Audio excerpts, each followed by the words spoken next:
शेतकरी मित्रांनो नमस्कार. आपल्या सगळ्यांचं स्वागत. सुप्रभात. आपल्याला आजचा दिवस खूप छान जाओ. अन्नदातामध्ये आपल्या सगळ्यांचं स्वागत.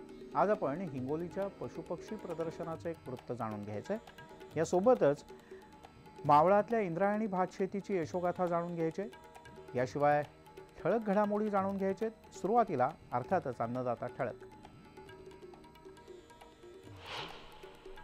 चालू हंगामामध्ये सध्या साखर कारखान्यांनी 18 ते 20 लाख टन साखरेच्या निर्यातीचे करार केल्याची माहिती समोर येते. यापैकी जवळपास 8 लाख टन साखर निर्यात झाल्याची माहिती सुद्धा इस्मानं दिली आणि त्याचा परिणाम म्हणून साखर कारखान्यांची आर्थिक स्थिती सुधारायला मोठा फायदा होणार आहे, मदत होणार आहे असं जाणकारांचं म्हणणं आहे. यंदा साखरेच्या उत्पादनात गेल्या वर्षीच्या तुलनेत घट होणार आहे, त्यामुळे साखर उद्योग संकटातून सावरायला या निर्यातीमुळे मदत होईल.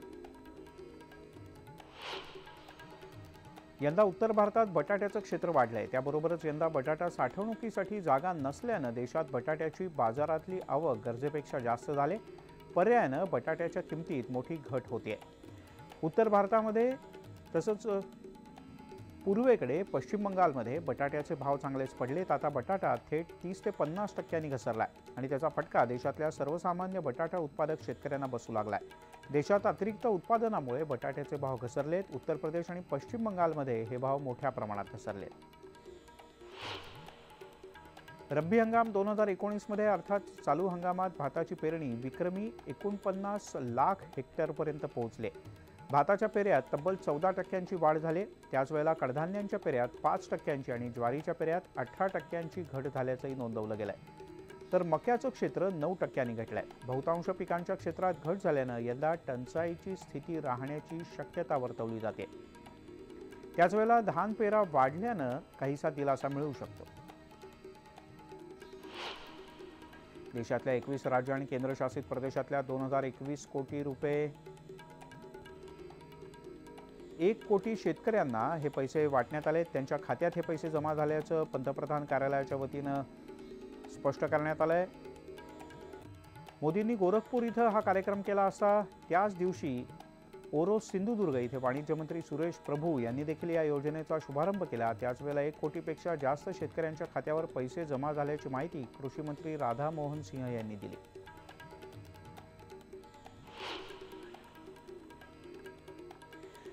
आणि आता वळूयात अन्य काही बातम्यांकडे. बीड जिल्ह्यातल्या शेतकऱ्यांना फेडरेशनच्या तूर खरेदीचा अतिशय कडू आणि कटू असा अनुभव आला. सप्टेंबर 2017 मध्ये तूर, मूग आणि उडीद पिकांच्या विक्रीचे पैसे अद्याप मिळालेले नसल्यानं शेतकरी आर्थिक अडचणीत सापडलाय. या अडचणीतल्या शेतकऱ्यांनी फेडरेशनकडे पैसे मागण्यासाठी अक्षरशः तगादा लावलाय. मात्र अद्यापही तूर आणि मूग परत घेऊन जा असा अजब सल्ला देण्यात येतोय. या केंद्रावर विभागातल्या शेतकऱ्यांचे किमान 40 लाख रुपये अडकले असल्याचं कळतंय. जवळपास 25 घंटे झाले या ऑफिसमध्ये बसलेलो आहोत शेतकऱ्यांसोबत आणि त्यांनी आम्हाला पाठीमागल्या 8 दिवसापूर्वी 15 दिवसापूर्वी असं लिखी दिलं तर आम्हाला की आम्ही तुम्हाला 8 दिवसात सर्व शेतकऱ्यांना पेमेंट करून अक्षरशः 15 दिवस उलटले आहेत. एकाही शेतकऱ्यांना 1ही रुपया देण्यात आलेला नाही. अगर जर हे जोपर्यंत आम्हाला पैसे देत नाहीत आम्ही तरी फक्त आता स्वतःच ठिय्या मांडून बसलो होतो. पण येणाऱ्या जर आमचं म्हणजे आमची जर त्यांनी हेच पाहिली तर त्यांना आम्ही घरी जाऊ देणार नाही किंवा झोपू देणार नाही ही आमची पुढली दिशा असेल. तुरीचे समजा आहेत कोणाचे आमचे उडदाचे पैसे राहिले ते 2017चे पैसे आमचे सप्टेंबरचे येऊन नुसते आम्ही फोन करायचे इथे येऊन भेटायचे. आले नाहीत. वरून शासनाचे येणार आहेत. आल्यानंतर देऊ असं उत्तर देत आम्हाला. आम्ही जाईत परत. पण हे अशोकरावजी आम्हाला सर मिळाल्यापासून आम्ही ठिया म्हणून बसलेलो इथं. अच्छा, किती क्विंटल तुम्ही उडीद घातलेले आहेत आणि तुमच्यासारखे शेतकरी किती आहेत तुमच्या गावातले? आमच्या गावातले जवळपास 5-6 जण आहेत. उडीद माझा वैयक्तिक 6 क्विंटल आहे समजा. आता हे पैसे न मिळाल्यामुळे काय काय अडचणी होत आहेत? दुष्काळ सुरू आहे, याच्यामध्ये काय अडचणी आहेत? काय खायलाच मोठं झालं. आम्ही पैसाच नाही, खर्चायला पैसा नाही, काय नाही उपलब्धच काय नाही. आमच्या पैसे काय करणार, आम्ही कशाने खर्च करणार? यंदा उस्मानाबाद जिल्ह्यामध्ये पाऊस सरासरीपेक्षा जवळपास निम्मा देखील झाला नाही. त्यामुळे पाणी टंचाईच्या झळा बसू लागलेत. त्यातच भूगर्भातील पाण्याची पातळी 5 मीटरनं खालावल्याचं समोर आलं आहे. त्यामुळे यंदा उस्मानाबाद जिल्हा तीव्र पाणी टंचाईचा सामना करतोय. भूजल विभागानं केलेल्या सर्वेक्षणातून जलयुक्त शिवारच्या कामानंतर जिल्ह्यामध्ये मोठ्या प्रमाणात पाणी उपसा झाल्याची माहिती सुद्धा पुढे आली आणि त्यामुळेच ही स्थिती उद्भवल्याचं प्रशासनाचं म्हणणं आहे. पाण्याची टंचाई आहे, उन्हाळा यायचा आहे, लांबून पाणी आणावं लागते आम्हाला. हापशाला तासभर हापशीला तसं पाणी येत नाही. नळाला पाणी 8-10 दिवसाला एकदा येते. सरकारी नळाची पण सोय नाही इथं, काही नाही. हापसूनच पाणी आणावं लागतं इथलं, नाहीतर लांबून आणावं लागते. कोसभर लांब जावं लागते पाण्याला आम्हाला. पाण्याची काही सोय नाही. पाणी टंचाई आहे, आम्हाला लांबून पाणी आणावं लागते. शाळा बुडते पाण्यामुळं.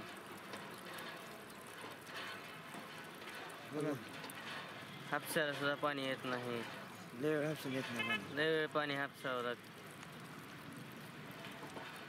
टंचाई आहे, काहीतरी योजना करायला पाहिजे.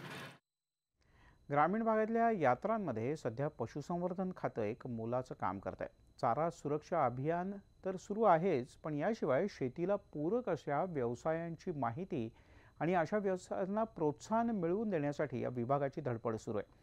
हिंगोली जिल्ह्यातल्या आरळ गावातल्या यात्रेमध्ये जिल्हा परिषदेच्या पशुसंवर्धन विभागानं अशाच एका प्रदर्शनाचं आयोजन केलं होतं. एकापेक्षा एक सरस प्राणी, अगदी डोळे भरून पाहण्यासारख्या असलेल्या गायी, वेगवेगळ्या जातीच्या शेळ्या, ही सगळी दृश्य आहेत हिंगोली जिल्ह्यातल्या वसमत तालुक्यातल्या आरळ इथे भरलेल्या पशु प्रदर्शनाची. आरळ इथे असलेल्या प्रसिद्ध अन्नपूर्णा देवीच्या यात्रेनिमित्त हे पशु प्रदर्शन पशुसंवर्धन विभाग आणि जिल्हा परिषद यांच्या संयुक्त विद्यमाने भरवण्यात आलंय. या प्रदर्शनात लाल कंधारी, गीर, देवणी, संकरित गाई, खिलार अशा विविध जातीचं पशुधन बघायला मिळतंय. या पशुप्रदर्शनाचा आम्हाला जवळपास आमच्या गावाला आणि पंचकृषीतील नागरिकाला एक असा त्याचा फायदा झाला की जे आमच्या गावातलं जे 20 लिटरचे कलेक्शन पासून जे 800-1000 लिटरपर्यंत कलेक्शन पोहोचलंय, त्यामुळे आज या दुष्काळी परिस्थितीत सुद्धा आमचे शेतकरी एक तग धरून मार्गदर्शनाखाली व्यवस्थित दुग्ध व्यवसाय करत आहेत. पशुसंवर्धन विभाग आणि जिल्हा परिषद यांच्या संयुक्त विद्यमानं हे पशुपक्षी प्रदर्शन भरवण्यात आलंय. या प्रदर्शनात अनेक यशस्वी पशुपालकांनी हजेरी लावली होती आणि त्यांच्या मते पशुपालनामुळे दुष्काळाच्या काळातही जगण्याचा आर्थिक आधार मिळतोय. पशुपालनाचा एकच फायदा आहे की शेतकऱ्यांना आत्महत्या करण्याची गरज पडणार नाही, कारण पशुपालन केलं तर दुधापासून आपलं पूर्ण व्यवहार धकणार आहे, काहीच कमी पडणार नाही. कारण माझ्याकडे सगळेच धंदे आहेत, शेळीपालन आहे, कुक्कुटपालन आहे. देवणी जातीची उत्पत्ती ही निजामशाहीच्या काळामध्ये डांगी आणि गीर याच्यापासून युद्धनौका वडून नेण्यासाठी ही जात शिवाजी महाराजांच्या काळामध्ये, निजामशाहीच्या काळामध्ये उदयास आलेली आहे. तेव्हापासून या जातीचं फार महत्त्व आहे की दुधामध्ये बी एक तर चांगली जात आहे आणि बांध्यामध्ये काटक असल्यामुळे उन्हाचं ताण सहन करण्याची आणि पावसाचा ताण सहन करण्याची कॅपॅसिटी या जनावरांमध्ये भरपूर आहे. या पशुपक्षी प्रदर्शनामुळे गावातल्या आणि परिसरातील पशुपालकांना माहिती मिळतीये. त्याचबरोबर शेतीला जोडधंदा मिळत असल्यानं आर्थिक फायदाही होतोय. सध्याच्या दुष्काळी स्थितीतही पशुपालनामुळे शेतकरी तग धरून आहेत. विविध प्रकारच्या पशुधनाच्या जाती येथे पाहावयास मिळत आहे. लाल कंधारी, देवणी, संकरित गाई, त्यानंतर गीर गाई, अशा खिल्लार, अशा वेगवेगळ्या जातीचे पशुधन इथे तुम्हाला पाहावयास मिळत आहे. तसेच आजच्या पशुप्रदर्शनामध्ये 4 पिल्लं देणारी शेळी, त्यानंतर 2 वासरं देणारी गाय हे पशुप्रदर्शनामध्ये आज लोकांनी दाखवायसाठी आणले आहे. या पशुप्रदर्शनामध्ये शेतकऱ्यांसाठी पाहायला विविध प्रकारचे स्टॉल उभे केले आहेत. यामध्ये आझोला, हायड्रोपोनिक, त्यानंतर मुरघास युनिट व मुक्त संचार गोठा पद्धती याचे प्रात्यक्षिक दाखवण्याचा एक स्टॉल उभा केला आहे. अशा प्रकारचं पशुपक्षी प्रदर्शन आज काळाची गरज बनलंय. शेतकऱ्यांनी फक्त शेतीवर अवलंबून न राहता पशुपालन केल्यास त्याचा फायदा त्यांना निश्चितच होईल, हेच सांगण्यासाठी पशुसंवर्धन विभागाने ही धडपड सुरू केली आहे. हिंगोलीहून कन्हैया खंडेलवालसह ब्युरो रिपोर्ट, न्यूज 18 लोकमत. ताणतणाव शेतीतले असोत किंवा जीवनातले, ते कमी करण्यासाठी निसर्गाचा मार्ग कसा उपयुक्त आहे यावर डॉक्टर शैलाताई दाभोलकर यांच्यासोबत खास संवाद साधला आमच्या प्रतिनिधींनी. डॉक्टर नरेंद्र दाभोळकर यांच्या सुविद्ध पत्नी माझ्यासोबत आहेत. आपण त्यांच्याकडून जाणून घेऊया, ते आता त्यांचा व्यवसाय सोडून त्या शेतीकडे वळलेले आहेत. निसर्गाच्या सानिध्यात ते आता इथे राहत आहेत. नेमकं काय कारण आहे, कशाबद्दल त्या इथे निसर्गामध्ये त्या रमल्यात, आपण त्यांच्याकडूनच जाणून घेऊया. बाकी मला सांगा, आपला चांगला व्यवसाय होता, सुख संपत्ती सगळं काही सोडून तुम्ही आज या ठिकाणी येऊन शेती करताय, निसर्गाच्या सानिध्यात आलात, काय कारण आहे नेमकं? मला असं वाटलं की माझ्या आयुष्यात मला खूप मिळालंय, तर मी काय काय देणं राहिलेलं आहे. महत्वाची गोष्ट मी निसर्गाचं देणंच राहिलेलं आहे. मी जो श्वास घेतला, माझ्या संबंध कुटुंबियांनी जो श्वास घेतला, त्यांच्या माझ्या आजूबाजूच्या लोकांनी जो घेतला, त्याच्यामध्ये आपण सगळ्यांनी कार्बन डायऑक्साईड बाहेर टाकला आणि ऑक्सिजन घेतला. मग ह्यातलं कार्बन लेवल वाढलंय जगातलं, तर ते कमी करणं माझी काहीतरी जबाबदारी आहे का नाही? आणि मला शक्य आहे आज, तर मी तो प्रयत्न केला पाहिजे. कारण शेवटी ही पृथ्वी टिकली, सजीव सकस जी आपण म्हणतो ती. आज आपण शेतीकडे का वळला? तर हे सगळं पाहिजे असेल तर ही निसर्गाची ओढ आपल्याला शेतीकडे आणते. आणि मग ती आणल्यानंतर आपल्याला एक असा विचार करावा लागतो की आता हा एवढा शेतीचा खर्च मी कसा करणार. तर मी ठरवलं की 70 वर्षापर्यंत मी पासपोर्ट सुद्धा काढलेला नाहीये. आणि हे मी ठरवून काढलेलं नाहीये, कारण मला जग बघायचंच नव्हतं.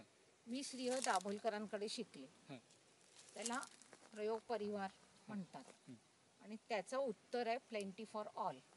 आणि त्याचं महत्वाचं घोषवाक्य आहे कन्व्हर्ट ॲडव्हर्सिटी इंटू ऑपॉर्च्युनिटी. तर आता मला ही मिळालेली ऑपॉर्च्युनिटी आहे. 70 वर्षानंतर माझ्याजवळ पैसे आहेत थोडेसे, जे मी माझ्यासाठी खर्च करू शकेन. मी ठरवलं की वेगळ्या प्रकारे जग बघायचं. आणि म्हणून मग 18 वर्षापूर्वी माझ्या आईने जी तिची तब्येत सुधारण्यासाठी म्हणून आम्ही जो प्रोजेक्ट घेतला होता शेतीचा, ती आता 3 महिन्यापूर्वी गेली. गेले 2 वर्षापूर्वी माझी प्रॅक्टिस सोडून मी तिच्याबरोबर येऊन राहिले. आणि मी हे सगळं आधी श्री दाभोलकरांकडे आणि तिच्याकडे गेले 15-20 वर्ष शिकत होते. आणि हे शिकलेलं माझ्या लक्षात आलं की तुमचं शरीर, मन सगळं चांगलं ठेवलं पाहिजे. म्हणजे शरीरातल्या ज्या सगळ्या 9 सिस्टम्स आहेत त्यातली कार्डिओव्हॅस्क्युलर सिस्टम सगळ्यात महत्वाची आहे. अलीकडे हार्ट अटॅक खूप येतात. दुसरी महत्वाची गोष्ट रेस्पिरेटरी सिस्टीम आहे, त्याचे आजार खूप होतात. तिसरी महत्वाची गोष्ट म्हणजे डायबिटीस खूप प्रमाणात आपल्याला दिसतं. चौथी गोष्ट म्हणजे लोकांचे जॉईंट्स लवकर खराब होतात. आणि मग खूप जणांना असा फ्रोझन शोल्डर होतो. मग हा हात असा पूर्ण हलला पाहिजे, तो 70 अर्ध्या लोकांचा सुद्धा हलत नाही. मग बाकी ह्या सगळ्या मुठी आवळल्या किंवा काय घट्ट धरायची असेल गोष्ट, तर ती धरता येत नाही, हातातून पडती. आणि अपेक्षा काय, तर मी अमेरिकेत गेलं पाहिजे. तर अमेरिकेत जाताना मला वाटलं की मला विमानात चढता आलं पाहिजे ना. तर काय वापरलं पाहिजे, माझेच पाय शेवटी वापरले पाहिजे. माझे मला वापरायचे असतील तर मी 3 लाख रुपये खर्च करून ऑपरेशन करून मला ते होणार नाही. मग त्याच्याऐवजी मी इथे जर हा डोंगर चढत राहीन आणि उतरत राहीन, जे माझ्या आईने दाखवलं, आणि 92 वर्षापर्यंत ती हेल्दी होती, तर तसं मी केलं तर काय होईल. मग डीन ऑर्निच म्हणून एक पुस्तक आहे, how to prevent heart attack काहीतरी असं, त्याच्यात एक लाईफस्टाईल दिलेली, त्याच्यात ही निसर्गाची लाईफस्टाईल दिलेली. मग ती लाईफस्टाईल ज्याने आपल्या हृदयाचं जाळं खूप वाढतं, रक्त पुरवठ्याचं, आणि आपण चांगले राहतो.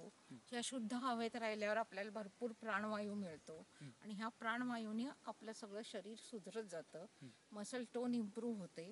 आणि ह्याच्यातनं दररोज चालत राहिलं की आपले मसल्स सगळे जे आहेत ते स्ट्रेंथ, त्याच्यामध्ये स्टॅबिलिटी, नंतर मग सपलनेस, हा सगळं यायला लागतो, परत येतो. आणि परत आल्यानंतर आपण हे सगळं अनुभवू शकतो. आणि हे अनुभवणं महत्वाची गोष्ट आहे. म्हणजे माझ्या आईची काजूची बाग बघायला येणं हे अमेरिका बघण्यापेक्षा जास्ती आहे, कारण तिने स्वतःने केलेलं. तुम्हाला जास्त सुख वाटते ह्याच्यात? सुख कुणालाही वाटलं पाहिजे, कारण लोकांनी येऊन बघायचं. काही ब्राझीलला जाऊन एक मोठं काजूचं झाड बघण्यापेक्षा मी ब्राझीलमध्ये तसं काजूचं झाड चांगलं तयार करीन, ह्याच्यावर जर मी माझा विचारशक्ती आणि ताकद वापरली तर जास्ती चांगलं होईल. म्हणजे मनाला एक खाद्य मिळतं, तसं शरीराला एक खाद्य मिळतं. पुणे जिल्ह्यातल्या वडगाव मावळच्या कृषी संशोधन केंद्रानं इंद्रायणी भात वाणाचा प्रचार आणि प्रसार केलाय. अनेक दशकांपासून हा वाण महाराष्ट्राच्या जिभेवर रेंगाळतोय. यंदा या वाणापासून हेक्टरी भात उत्पादनाचा विक्रम मावळमधल्या शेतकऱ्यांनी केला आहे. पाहूयात.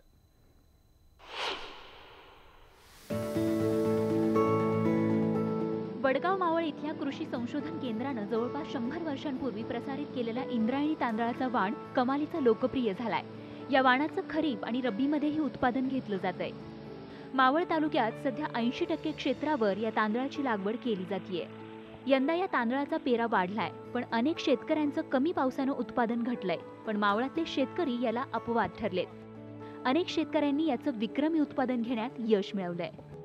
महाराष्ट्रामध्ये इंद्रायणीची ओळख आहे, पण खास करून मावळमध्ये जास्त उत्पादन इंद्रायणीचं घेतलं जातं. इंद्रायणीला लोकांची खूप पसंती आहे. इंद्रायणी सुवासिक, सुंदर, खाण्यासाठी योग्यतेचं आहे. मावळामध्ये भरघोस उत्पन्न होतं. त्यामध्ये कोळम असेल, जिरा कोळम असेल, आंबेमोर असेल, इंद्रायणी आहे. त्यामध्ये सर्वांमध्ये, या सर्व जातींमध्ये इंद्रायणीची जी उत्पन्न आहे ते 20 ते 25% ह्या वर्षी वाढलेलं आहे. आणि इंद्रायणीला खूप सारी मागणी असल्यामुळं किमतीत पण मोठा बदल झालेला आहे. गेल्या वर्षीच्या किमतीमध्ये आणि ह्या वर्षीच्या किमतीमध्ये तांदळाला 2 ते 3 रुपये दर वाढलेला आहे. दर वाढूनसुद्धा मागणी खूप प्रमाणात आहे. पश्चिम घाटात वडगाव मावळ, इगतपुरी आणि राधानगरी या संशोधन केंद्रांनी याचा प्रचार आणि प्रसार केलाय. जवळपास 150 ते 160 दिवसांमध्ये तयार होणाऱ्या या भात वाणाची शेती इथले शेतकरी मोठ्या संख्येनं करतायत. मुंबई पुण्याचं मार्केट या वाणाला मिळत असल्यानं शेतकरी त्याची लागवड करतायत. तर मावळातल्या एका शेतकऱ्याला हेक्टरी 150 क्विंटल उत्पादन घेण्यात यश मिळालंय. गेली 30 वर्षापासून मावळ तालुक्यात इंद्रायणी भाताची पीक लागवड होती. आता चालू वर्षी म्हणजे 2018च्या खरीपमध्ये इंद्रायणीचं उच्चांकी उत्पन्न एका शेतकऱ्याने काढलेलं आहे. 145 क्विंटल प्रति हेक्टर हे आजपर्यंतच्या 30 वर्षाच्या इतिहासात हायेस्ट उत्पन्न आहे. कारण आतापर्यंत 110 क्विंटलपर्यंत उत्पन्न आपण पाहिलेलं आहे, 112 क्विंटलपर्यंत पाहिलेलं आहे. परंतु 145 क्विंटलपर्यंत म्हणजे हे 30 वर्षाच्या इतिहासातलं उच्चांकी उत्पन्न आहे. स्थानिक वाणाची उत्पादकता एकरी 8 ते 9 क्विंटल असताना इंद्रायणीची उत्पादकता मात्र एकरी 25 ते 28 क्विंटल इतकी आहे. तर पश्चिम महाराष्ट्रात 60% क्षेत्रावर इंद्रायणीची लागवड केली जातीये. यंदाच्या हंगामातही भाताच्या खरेदी विक्रीत इंद्रायणीचा प्रभाव राहिलाय. यंदा उत्पादनात काहीशी घट झाल्यानं साळीचा भाव 23 ते 25 रुपये आहे, तर तांदळाचा भाव 40 ते 45 रुपये किलो आहे. संपूर्ण महाराष्ट्रात इंद्रायणी वाणामुळे प्रसिद्धीस आलेल्या मावळ तालुक्यात यंदा खरीप हंगामात इंद्रायणी वाणाचं जे आहे ते रेकॉर्ड ब्रेक उत्पन्न झाले आहे. भात लागवडीच्या एकूण क्षेत्रापैकी 80% क्षेत्रावर मावळात हे पीक घेतले जाते. अनुवंशिक भेसळ होत नसल्याने तसेच या वाणाला सुगंध असल्याने मागील 30 वर्षापासून हे वाण ग्राहकांच्या पसंतीला उतरत आहे. व्हिडिओ जर्नलिस्ट राजसह न्यूज 18 लोकमतसाठी अनिश शेख, मावळ. हवामान आणि बाजारात होणारे नियमित बदल हे शेतकऱ्यांना अनेकदा अस्थिर करतात. अशा वेळेला स्थिरता शोधणारा शेतकरी नवनवीन पिकांच्या लागवडीचे प्रयोग करतोय. याच अडचणींना सामोरं जाणाऱ्या नाशिकच्या इडाईत बंधूंनी शेडनेटमध्ये काकडीची लागवड केली. जाणून घेऊयात त्याच्याबद्दल. येवला तालुक्यातल्या अंदरसूल गावात इंडाईत बंधूंची जिरायती आणि बागायती अशी 3 एकर शेती आहे. पण या शेतीतून मिळणाऱ्या नफ्याचं प्रमाण कमी झाल्यानं यंदा त्यांनी कमी क्षेत्रात भरघोस उत्पादन घेण्यासाठी एक वेगळाच प्रयोग केलाय. त्यांनी शेडनेटमध्ये 20 गुंठ्यात काकडीची लागवड केली आहे. यंदा त्यांना यापासून चांगला नफा मिळण्याची शक्यता आहे. पारंपरिक पिकं करत होतो आणि त्यात आम्हाला काही प्रॉफिट राहत नव्हतं, बाजारभाव ते राहत नव्हतं. आता कांदा घेतला तर कांद्याला 300-400 रुपये बाजार आहे आणि कापूस केला, कापसाला ते बोंड आळे. त्याच्यामुळं आम्ही ह्यावेळेस काकडी करण्याचा निर्णय घेतला. तर आम्हाला काकडीत बरा बाजार भेटला. 700-800 रुपयाचा कॅरेटला भाव भेटला आणि त्याच्यातून आम्हाला चांगलं नफा राहील अशी हे आहे आम्हाला. आत्तापर्यंत कॅरेट निघाली, आत्ता 300 ते 400 कॅरेट निघाली. तर आम्हाला त्याच्यात 2.5-3 लाख रुपये आत्तापर्यंत मिळाले. त्याच्यात खर्च आम्हाला 70 ते 80 हजार रुपये खर्च आलेला आहे आत्तापर्यंत. इंडाईत यांचं एकत्र कुटुंब शेतीमध्ये राबतंय, त्यामुळे मजुरांवर जास्त अवलंबून राहावं लागत नाही. एकत्र कुटुंब पद्धती, संकटात नवनवे तंत्र शोधण्याची त्यांची सकारात्मक वृत्ती यामुळे कुटुंबानं शेती कामातूनच मोठी प्रगती केली आहे. आम्ही काकडी हे पीक निवडलेलं आहे. ते योकलेस सीडचं रिका डबल प्लस ही व्हरायटी लावलेली आहे. अंतर 5 बाय 1.5 वरती लावलेलं आहे. आणि खते वगैरे बेसल डोस टाकलेला आहे. बेसल डोसमध्ये DAP, निमुळी पेंड 19-19, जे मायक्न्यूटन 1840 हे खतं टाकलेले आहे.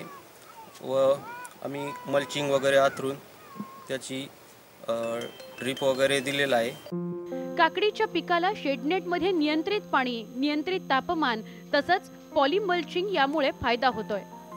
यांच्याकडे शेततळं असल्यानं त्यांना थोडक्या पाण्याचा योग्य वापर करून घेता आलाय. यंदा त्यांना दुष्काळाच्या स्थितीत सुद्धा बऱ्यापैकी नफा हाती मिळण्याची अपेक्षा आहे. मला 3 मुलं आहे आणि तिन्ही पण 10वी 9वी 10वी 11वी पर्यंत शिकले. परंतु सरकारी नोकऱ्या नसल्या कारणाने मी शासनाच्या कृषी योजनेत भाग घेण्यास त्यांना प्रवृत्त केलं आणि त्यासाठी 3 मुलांना आमच्या पिकं घेण्यास प्रवृत्त करण्यासाठी वेगवेगळ्या पिकं घेतात. मिरची, आता या वेळेला काकडी घेतलेली आहे. काकडीत चांगलं उत्पन्न मिळतं. एकत्र राहणाऱ्या आणि एकत्र शेती कसणाऱ्या इंडाईत या कुटुंबियांनी दुष्काळावर मात करत काकडीचं भरघोस उत्पादन घेतलंय. त्याचबरोबर हजारोंचा नफा देखील कमावलाय. यंदाच्या दुष्काळात त्यांना हे थोडक्या क्षेत्रातलं थोडकं पीक दिलासादायक ठरणार आहे. बब्बू शेखसह bureau report, news 18 Lokmat, Manmad. आज अन्नदातामध्ये इथेच थांबूयात. मात्र आपल्या जय किसानच्या बरोबरच सध्याच्या बदललेल्या परिस्थितीत जय जवानचाही नारा देऊया. पाहत राहा न्यूज 18 लोकमत.